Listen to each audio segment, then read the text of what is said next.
Hi folks, you're with Tacitus Today, your pushback channel, and thank you for joining this audio live stream. Please listen to this presentation as you would a radio broadcast. In this essay, I'd like to talk about an issue that seems to be getting quite a bit of coverage. Is the West on the verge, or the world generally, but particularly the West, on the verge of sliding into some sort of abyss from which there is no recovery, an abyss of the most sinful temptations imaginable, and that this is a sign or an indication or a leading indicator even just how fucked up everything is. And the solution is to tighter controls, heavy controls, to remove temptation.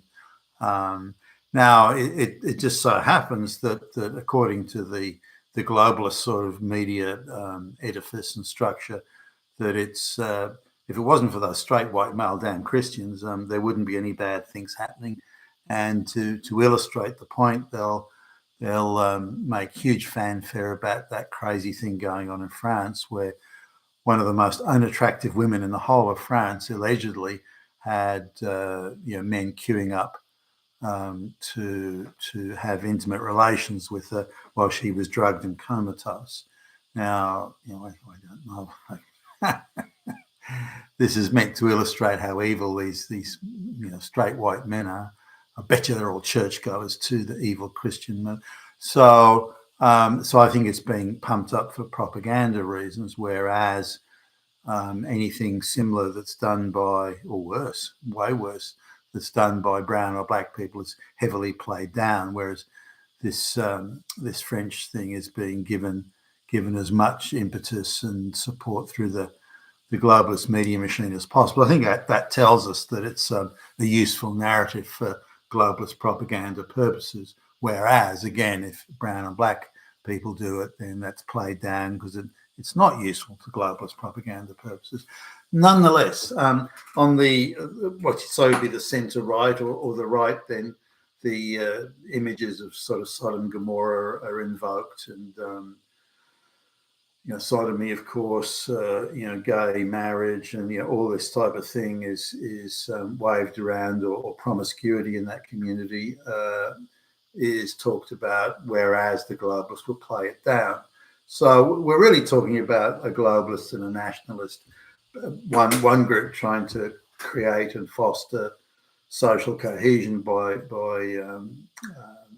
through nation state and things like that, and ideas, beliefs, customs, habits, behaviours in common, and on the globalist side, pointing out the evilness of those who supposedly, because it's mainly a straight white male Christian thing, wanting the nation state.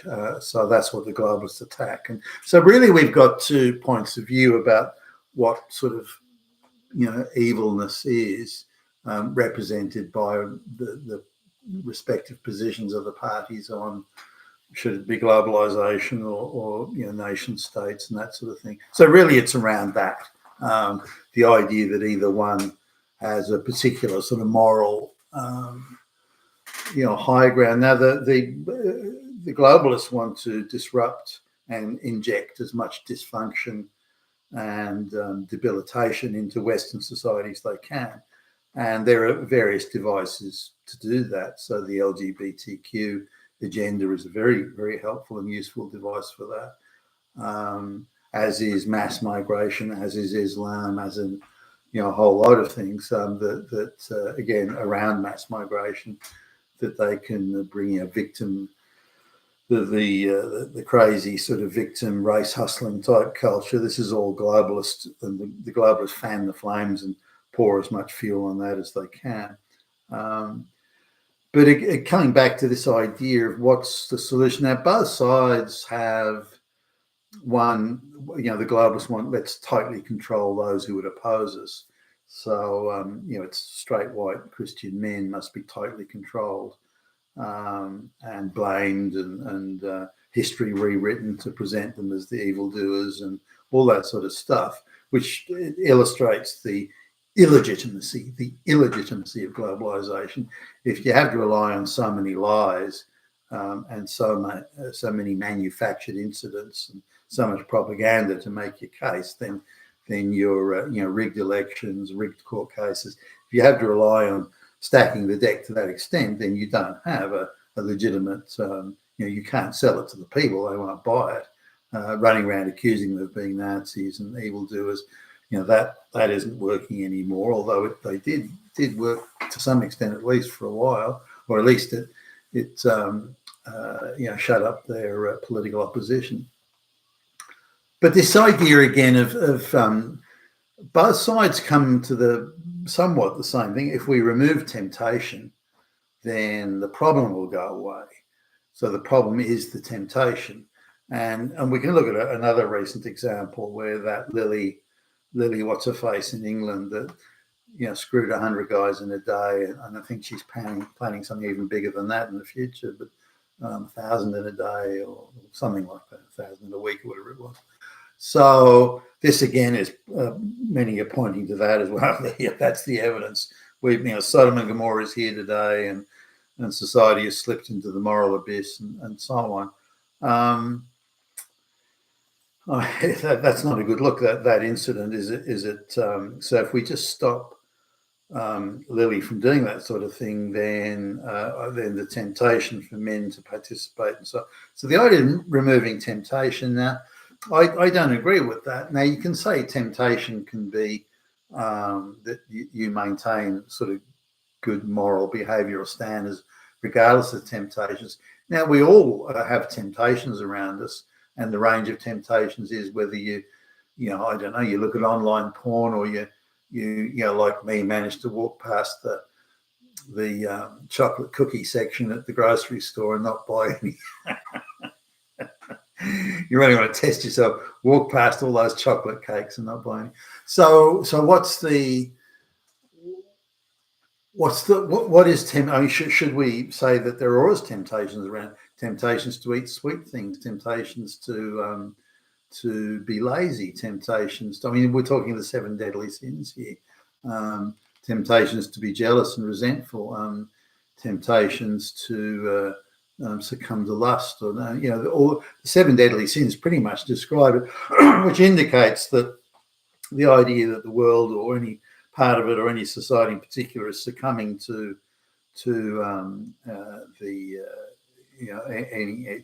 was coming to temptation. This has been around for thousands of years. This is nothing new. And whether you look at the ancient historians, going back to Thucydides in Greece, Tacitus, Pliny, Suetonius, it doesn't matter. Any of the ancient historians, say from ancient Rome and the writings of Seneca and Cicero, all of these people mention in different ways and in succumbing to sinful behaviour. Say Cicero might kind of people were trying to bribe judges in Roman courts. That's he regarded that, which he was and is. He regarded that as sinful.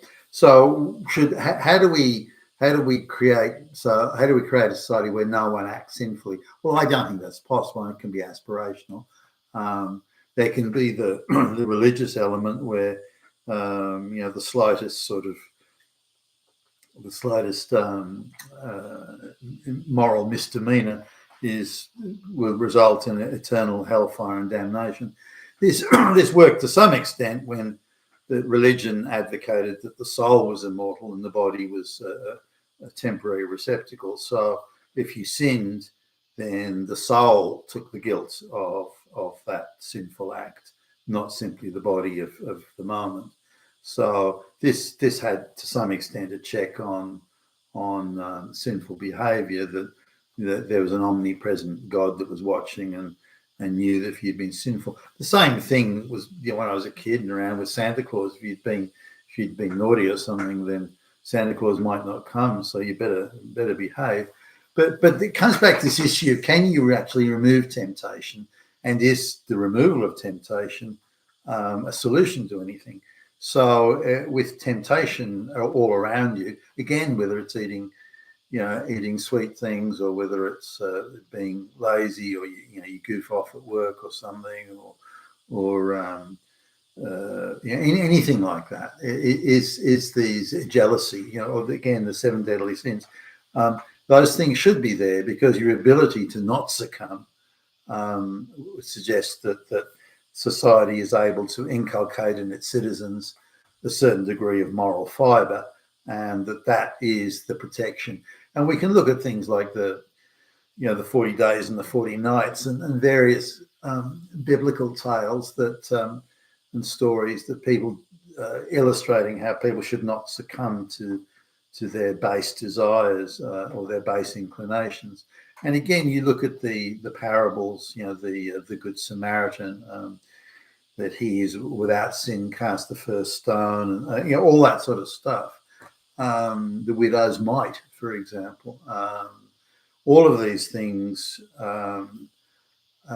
indicate that those temptations are there, but we should not succumb, and we should have the ability to within ourselves to not succumb to those things. And again, go back to the seven deadly sins.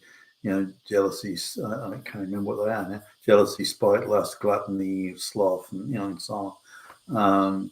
Now, if you're able to resist most of the time, if not all of the time, or nearly all of the time, resist those, which I don't think anyone can. If you lead your whole life through, there will be days when you'll be resentful or jealous or spiteful or whatever. It'll happen.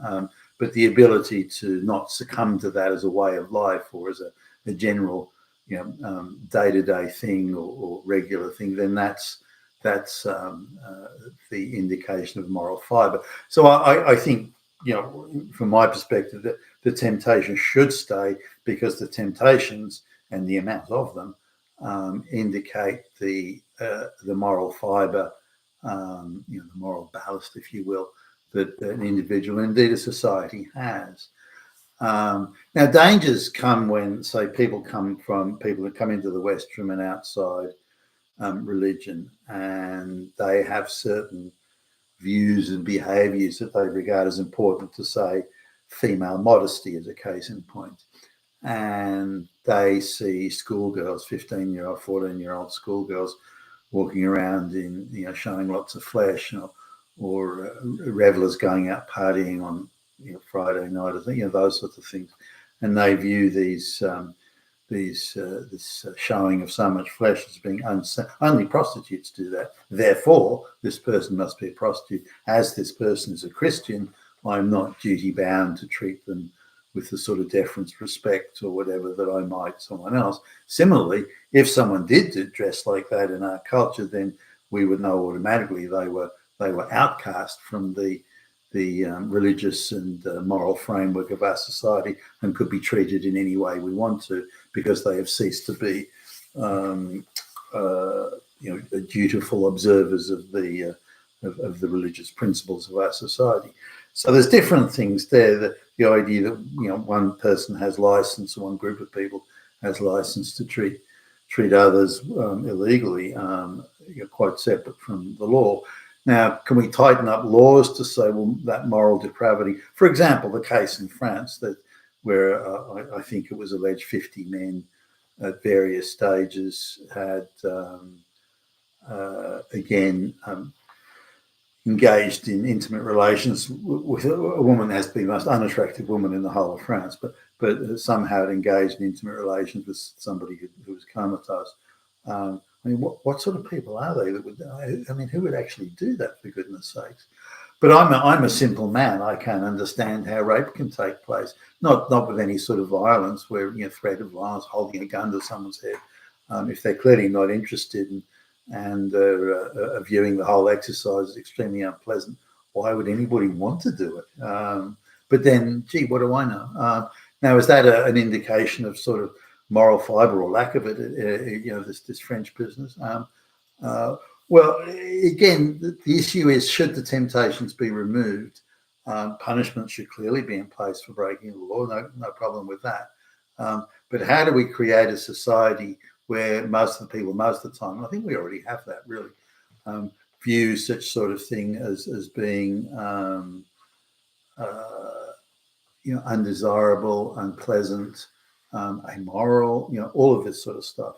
And so my sort of take on this is, and I'd be interested to see your comments below, is that temptation should stay because that is the amount of temptations, again, whether it be chocolate cookies in the supermarket or grocery store or I don't know, online porn or anything, it doesn't matter. The temptation should stay. Not that I think you could ever really remove them, but the temptation should stay because that becomes the indicator of itself, and of moral fibre in a society.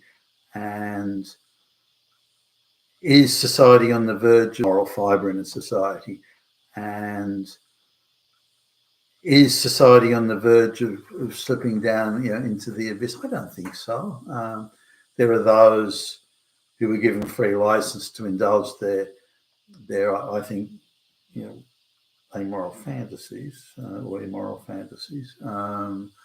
But does that mean society is coming to pieces? Well, not necessarily. There are ways that society is under attack. The mass migration, introduction of other religions into the constant attack on Christianity, this sort of thing.